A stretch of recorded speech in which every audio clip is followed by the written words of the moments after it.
চর্যাপদ চ্যায়াফেরা। চর্যাপদ বাংলা ভাষা ও সাহিত্যের প্রাচীনতম নিদর্শন। চর্যাপদ বাংলা ভাষার প্রথম কাব্য বা কবিতা সংকলন। চর্যাপদের কবিতাগুলো গাওয়া হতো, তাই এগুলো একই সাথে গান ও কবিতা। এটি বাংলা সাহিত্যের প্রাচীন যুগের একমাত্র লিখিত নিদর্শন। চর্যাপদ সহজিয়া বৌদ্ধ ধর্মাবলম্বীদের সাহিত্য। চর্যাপদ আবিষ্কার 1907 সালে ড. হরপ্রসাদ শাস্ত্রী নেপালের রাজদরবারের গ্রন্থাগার হতে চর্যাচর্যবিনিশ্চয় নামক পুঁথিটি আবিষ্কার করেন।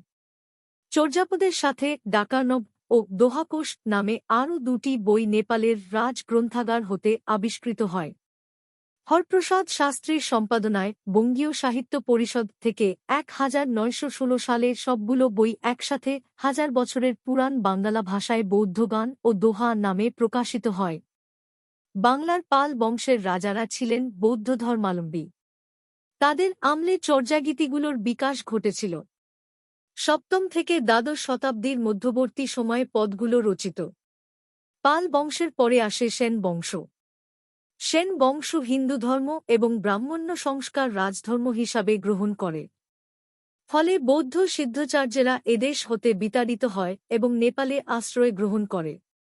তাই বাংলা সাহিত্যের আদি নিদর্শন বাংলাদেশের বাহিরে নেপালে পাওয়া গেছে। চর্যাপদের শব্দগুলো অপরিচিত, শব্দ ব্যবহারের রীতি বর্তমানের রীতি থেকে ভিন্ন, তাই এর কবিতাগুলো পরে বুঝতে কষ্ট হয়।